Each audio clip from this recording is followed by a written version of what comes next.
You are listening to the Freedom Podcast with Van Moody. Our desire is that you begin to live in freedom every day. Freedom in your mind, freedom in your finances, freedom from the external pressures of life. Prepare to be transformed as we seek to be free, mind, body, and soul.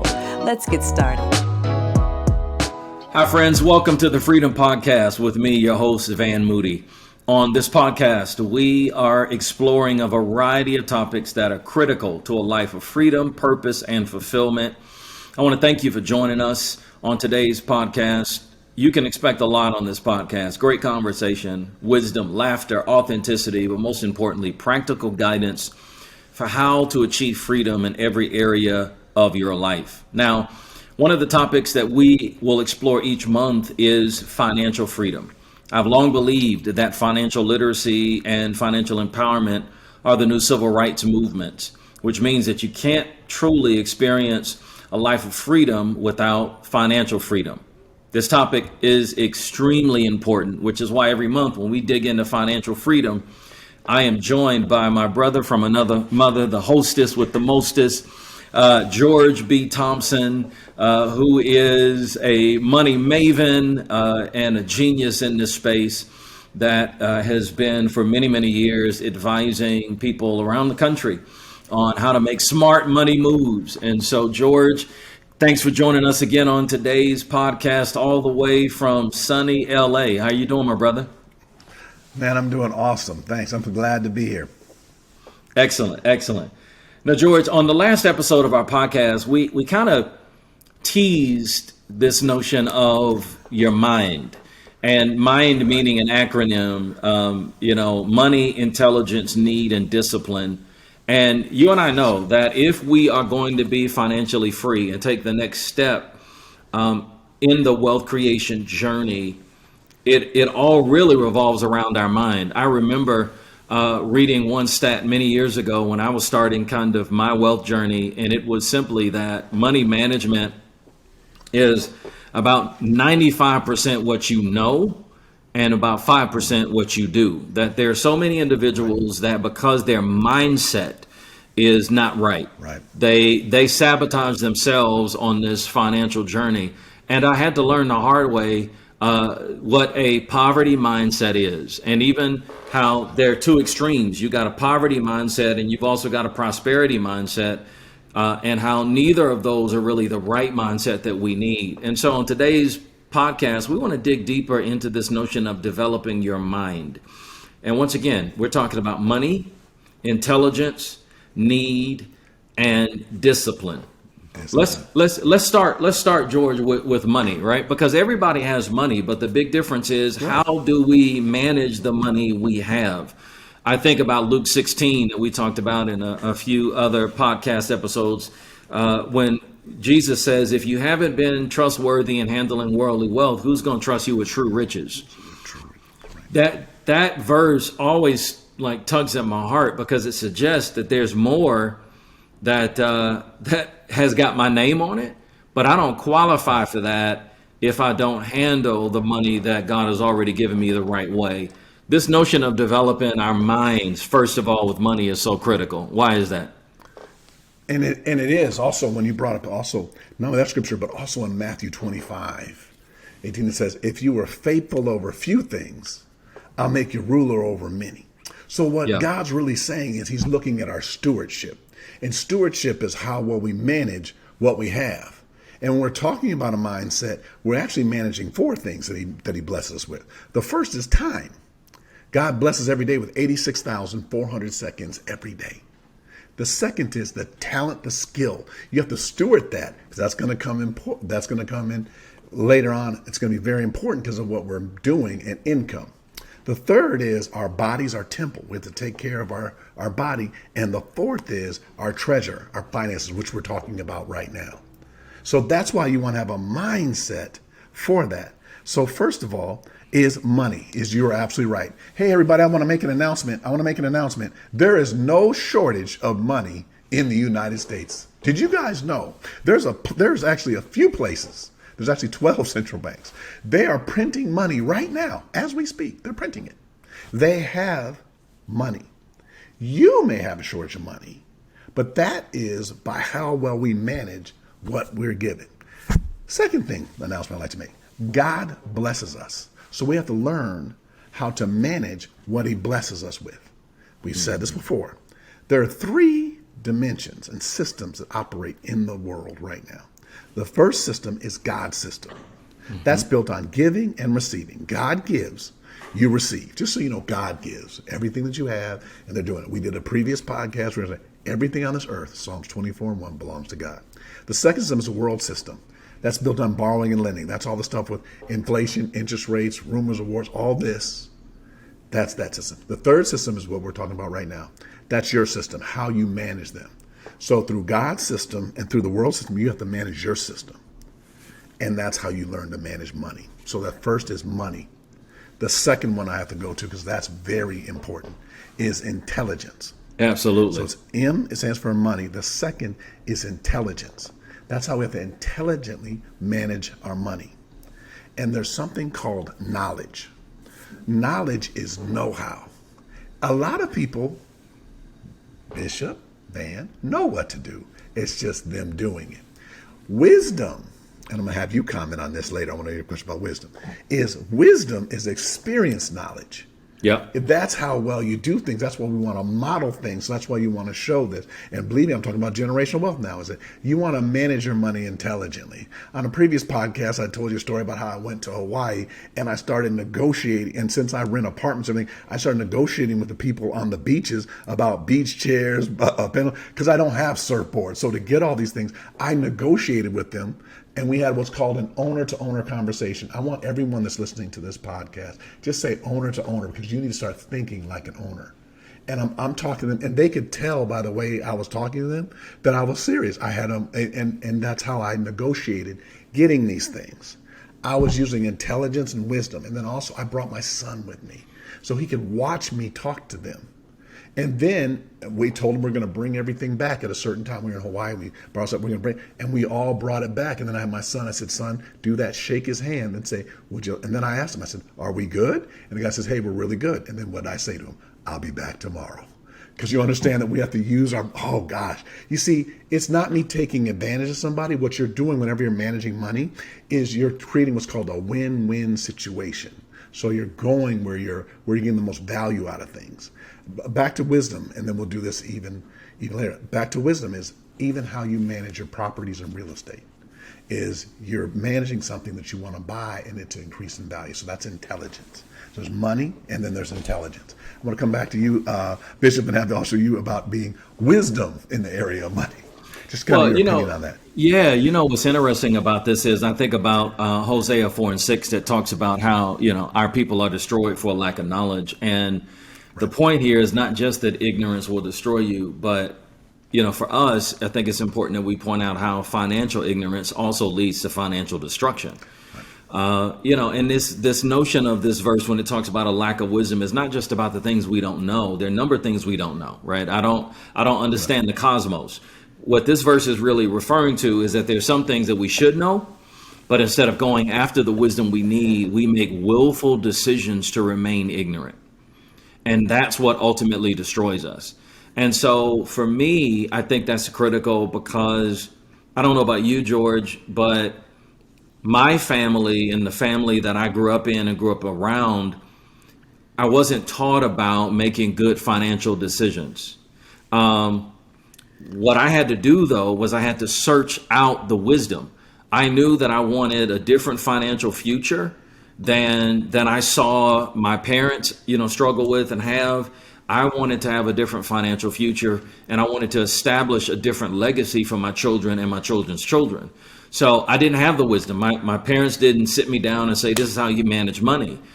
But I started seeking it out. I began to connect with, books that I read and people that I asked to be financial mentors for me. And that then changed the trajectory of my life. So I often ask people, particularly on this issue of intelligence, wherever you find yourself financially on your intelligence meter, do you know a whole bunch about money management, or do you only know a little? But then the question is, what are you doing to grow your financial intelligence? And I think the story that I told about my life actually applies to a lot of people. I know a lot of people, George, that are first generation or maybe second generation income, like significant income earners. And their parents didn't sit them down and tell them, okay, this is what you do. This is how you move slow and you spend it and you lend it and own something. Their parents didn't teach them that. So then it's up to us, which is why you and I are doing this podcast, because we want to create more resources so that people can grow in their financial intelligence. And our behaviors are influenced by what we know. And what you know is influenced by what you've been exposed to. So if you want to do differently financially, you've got to be exposed to more financially.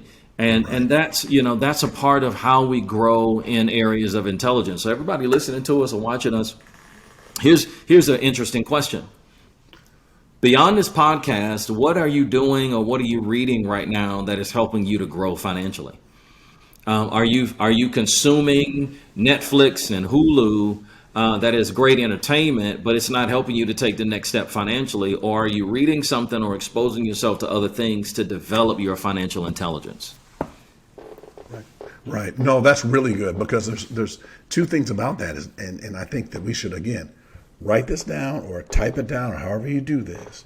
But it is, how are you getting better at something? There's also something called that Malcolm Gladwell also wrote a book that said, become an expert at something, you have to spend 10,000 hours at it. So you know what I really got out of that? One is spend 10,000 hours at something, or even I do this in my own financial planning practice, or hire someone who spent 10,000 hours doing it. So like if there's certain areas of finance that there's guys that specialize in that, I go to them and we utilize them. So now let's get an action plan. We're going to call it a wealth plan here, the freedom plan. So let's look at this. Number one, what are you doing? What he said there, but then also what are you watching? So then there's a lot of times there's a YouTube channels or something. You can also check us out. You can watch ours or go to my website. There'll be information in that area. Then also, what are your books? And then also start getting together your dream team of people that you need to start hanging around with. Like if you want to be healthier, you have to start hanging out people that work out. Guys need to work out. We have to start hanging around people also that are financially good. So that as you're doing better financially, also start talking to your friends. Like share this with your friends and family members, so that we're all learning and growing together. So we all set a goal and we all start moving that. That's how you get the generational part going. Is that we're all moving in the same direction. So you got audio, you got video, you also are reading different ways of also you increasing on these, okay? That's intelligence. And see, this also, one more thing. A lot of times, and I'm going to talk about our parents too, they didn't have access to this stuff now. Yep. Now you have access. So I'm going to say this and then I'm going to move on. There's two things in order to build generational wealth that have to happen. Number one, there's a money transfer. The second is this intelligence. So that's MI, right there, money and intelligence. This intelligence part has a transfer, because actually, and I'm going to say this, and hopefully the same with your kids, my kids will inherit, I believe, a lot of money, but I want them to make 10 times more than I do. Because I think there should be their sword. The Bible says iron sharpens iron. They should be so sharp by then.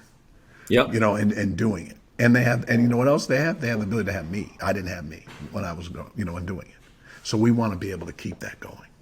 That's good. So MI. Yeah. MI. So let's get to N. N is need. And that is you cannot be financially successful and take the next step, in this financial journey. If you are struggling, you want to go to surviving, thriving, et cetera. We talked about in previous podcasts to go from surplus and all of those things. But you can't take this next step if you don't have this innate desire, this drive, this need to be financially successful. If you lack a strong desire, you're going to be comfortable in your current state. And, George, I love telling my story because I talked about how I grew up with a single mom. My father never really sat me down and talked about money. My mother didn't either, but I had this life-changing experience where I came home one day and my mother and my stepfather were preparing to close on their dream home. And my stepfather mismanaged the money. He took the money that my mother had saved to close on the home. And in a desire to kind of try to make a fast dollar, what he did was he invested in a get-rich-quick scheme and lost all of the money. And I remember coming home from school that day and seeing my grown stepfather crying in the floor. I'd never seen him cry before. And I remember that image. I'll never forget that. And then my mother subsequently had an emotional breakdown, and I spent all of my 10th grade year of high school having to live with a friend because my mom was hospitalized because she just had a mental breakdown. But that ignited a fire in me. That ignited the need for my life and the life of my children and my children's children to hopefully be different. Now, your story doesn't have to be my story, right? Our stories are all different, but the whole point in me sharing it is you got to have a driver. You have to have a need. If you are comfortable where you are, if you're not driven, if you're not hungry to change your financial future, then it won't change. You will stay exactly where you are. George, what was your need? What was your driver? I'm gonna tell you that, but before I do, I just tell you every time when you told that story before, every time you tell it, I almost cry every time because I'm just can't imagine coming in and seeing that and seeing that. But that lesson, I think, propelled you to where you are now, and Absolutely. really created that why in doing that, and these things make people do that. And that turns it like I see your passion and our passion to teach other people, and in doing Yep. that, what really got me into it was I used to sell cellular telephones way back in the day. And I used to no, hey man, I was awesome. I used to sell flip phones. Hey, everybody sell flip phones. They're like $2,000. I had little bag phones. I used to sell them, and I was one of the top sales reps in LA, like in the thing. And I was a whole thing. Went out, and my whole goal was I said, I'm going to buy a Mercedes. I was going to buy this certain car and everything. And I said I was going to do this. And then my brother called me at the time. He was playing in the NFL, and he said, hey, you know what? That we're buying real estate, and he lived in the Green Bay area, and said in a certain area, because he would buy these houses, and they weren't in. So he was buying houses, and he said, hey, George, I want you to invest. I had saved my money for an entire year. I sent it to him, and he said, this is what we're going to do in the properties. And the guy had sent pictures and the thing like this. And then we had found out, then unfortunately the attorney passed away, and they weren't in my brother's name or in see, guys, I'm going to mention these terms, LLC or in a corporation. They were in this personal name. So, cutting across the field, not only did we not get any of the money and all the money that was invested, and I invested this much, like let's say, it was $15,000. But I want to say something to everybody. That was in the 90s. That'd be like about 50, 60 grand now. And my brother invested even more. And then my brother had to spend more money to get them off, because then the family took over everything. And then you guys want to talk about these things. I'm going to mention a swear word. I'm sorry I have to cuss. I'm going to cuss. You guys want to mention a swear word right now. Probate. It went into all these things where the family was fighting over it. And then he had to get off of it. And so I just want to let everybody know, I drove around Los Angeles selling cellular telephones for over a year in the hot, sweating, doing all this stuff. And I lost all the money. And I sat down one day and we were eating dinner with my mom, and I said to her, because she saw how me and my brother weren't talking. And because I got mad at him, but he didn't know. He was not at fault. And I mean, sad about that at the time. I sat, looked at my mother, and I said, you know what? I'm going to become the greatest financial advisor I can, so this doesn't happen to anybody. So they don't have to go through this. Because everybody's going, George, just shake it off. Just go out next year and do it. I was like, bro, do you know how hard it is in Los Angeles? I mean, I was in Compton. Then I'd be in downtown. I'd be in all the work. And then you lose it. I said, I'm going to show people how to invest, how to do this, how to do it the right way. Wow. That's why I got to do this. That's your why, brother. Yeah. Well, Right. Well, and I think the point is everybody needs a why. We all have to have a why, and you got to have a why that's strong enough. You know something? I know we got to move on, George, but you know something that I did recently? I sat down with my son, and I talked to him about his why and his hunger. So I played basketball in high school and college, and my son, he's got that same dream. And I said to him, I said, my concern is that I had to struggle. I didn't have a mom to have money to send me all the basketball camps and all the other kind of stuff. And I just said, you got to be hungry and you've got to have a drive and a reason that can't come from me.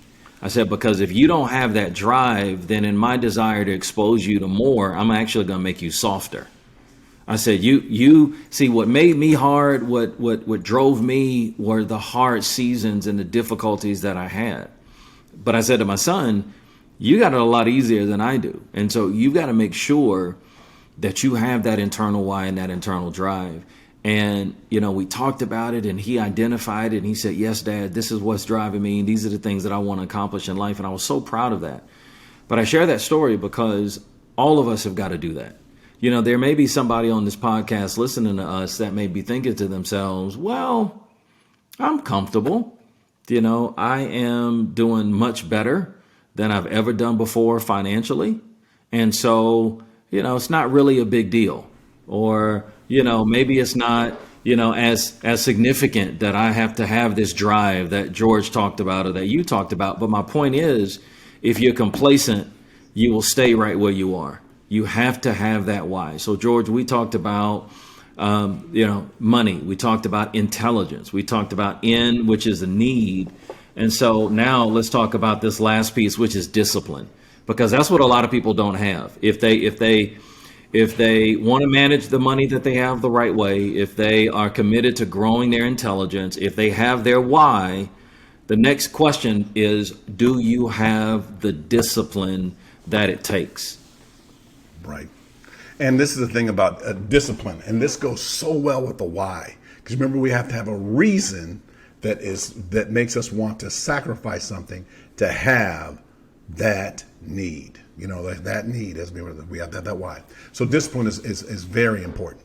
So there are two clubs in the world. You got the starters club, right? Everybody's saying that, hey, I want to buy a home. Hey, I want a car. Hey, I want to give more. Hey, I want to do these. I want my kids to go to college. And these should all be listed. And then there's a finishers club. Those are people that actually finish those. Close on the homes, have the investment, be able to retire, that are able to do that. The difference between the starting and the finishing is one of the biggest ingredients is all of these, right? The money, the intelligence, the need, and most importantly, discipline to keep going. Discipline is just, it keeps you in that process. So actually you see that all the time, as you brought up the illustration you said with your son, is that, and you playing sports, you have to have discipline. One of the things about, I'm the treasurer for USA Volleyball. I look at people who win gold medals. You understand the difference between winning a gold medal and not. It's inches in most sports and in other areas. So there's the discipline that you need to have. So also in the discipline there has to be a process to it. Like in other words, you have to take steps. Like you say, like in the morning we're gonna get up, we're gonna do this. Also, this is how we do certain things. Like for example, when I do a financial fast, I'll give you an example of discipline. Then I want to let you talk a little bit. Then when we do a fast, we do a fast. It's called a financial fast. One of the things is for an entire month, we only drink water. That's healthier, but also you don't spend that money out at restaurants. You guys know that when you guys go places, drinks are like $2.50. And you guys say, oh, that's not that much money, or you do that stuff. But then if you got 5 people, then you understand that's $10. So all that stuff, and there's nothing wrong with Starbucks. Again, we like to stock and everything like that. But if people are spending $5 a day, $5 a day, 5 days a week, that's $25. 25 times 4 is $100. 12 months in a year, that's $1,200. That same $1,200, I'm not giving out no stock quotes. I'm just naming the companies me and Bishop talked about last episode that invested in Apple, Costco, or Target, Walmart, any of those companies, or invested over a period of time is going to reap more than us drinking that stuff. So what we want to do is we want to make sure that we have discipline in place. What do you feel about as far as discipline and the importance of it and what separates people with that? Well, I think number one, discipline is the difference maker. And I think when I think about discipline in a couple of different ways. I think discipline is first of all about, can you discipline yourself to do the things you don't want to do, right? We know when you start talking about fasting for a second. Some people are like, oh, I don't want to abstain from my sodas to drink water. Discipline is, can you discipline yourself to do the things you don't want to do? Okay. But then the other side of discipline is, can you discipline yourself to not do the things that you want to do that you know are not going to be good for you? Right? The things that you want to do, can you discipline yourself to say, I'm not going to do it. I want to do it, but I'm not going to do it. And when you start talking about fiscal management and wealth creation, that's a big deal. A lot of people have this notion of, treat yourself. Treat yourself. Well, I deserve a break. Oh man, I've been working hard. I deserve a vacation. Okay, but here's the thing. If you're not disciplined in your approach, then it's going to blow, your wealth creation dreams or your plan for moving to the next place, on your financial journey. And so there are lots of great things. Like, I like clothes, but do I actually need more? No, so there's nothing wrong with the shirt I have on. Maybe it would be great to go out and buy the latest thing, but I don't necessarily need to do that. And so I think about discipline on both sides. Can you do the things that you may not want to do, but you need to do? But can you also not do the things that you want to do that will be detrimental to the long-term plans that you have, financially and otherwise? And so if we do that, we can be on the right path to changing our financial future. Okay, here we go today. We got a new word. Today we're going to introduce. So first of all, I started laughing when he said, I deserve this, because people always say that, I deserve this. And then we're going to talk to you a little bit about grace, and we're going to talk to you a little bit about mercy, about when you talk about what you deserve or what you treat yourself and doing all that. So first of all, you guys, want to tell you something up front.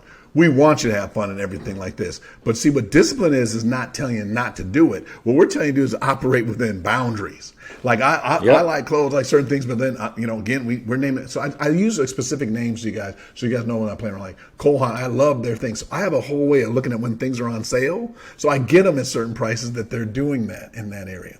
But you do that to save money, to get margin, so that you can own the companies and own the investments. Then later on, it won't matter as much. You learn how to operate sales. Same thing with food. I know how to shop by unit price. So there's a certain way. So that way you can say that. We can still go out and get instead of going out and simply steak dinner, say, hey, maybe we're going to make ribeyes at home. You understand? You're just making differences to get them in there. So anyway, here's the new word for the Freedom Podcast today. Financial meekness. I'm going to repeat it again. Financial meekness. Financial meekness is this. Meekness is that you have the ability to wrath, but you just don't do it. In other words, you can go out and say, I'm going to go out and buy, I don't know very much about this, but I don't know how to ask people. Like red bottom shoes. You're going to go out and buy these really expensive shoes and everything like that. Hey, you know what? Meekness is having the money to buy it.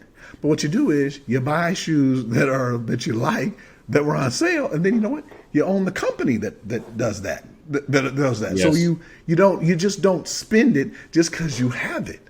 Because see, knowing that you can have it should be good enough. You know what I mean? I'm not going to name all these designer companies, but if I go to the mall, I walk in with my kids, I say, hey, everybody, we already own everything. We already own this. There ain't no point in us walking around with a bag. There's no point. That's financial meekness. Anyway, type it in the chat. I'm going to put it on there. I'm sorry. George, you got your coming to America swag, right? I love it. Financial meekness. Okay, there you go. So that's it. No, I feel that way. I feel that way for a number of different products. We won't name those products. Yeah, but it's good to know. But then can I give you? I can give you the best example. Yeah. It's one of the ones that I'm gonna use Tesla. Okay, people say that. Yeah, I was gonna say you took the words.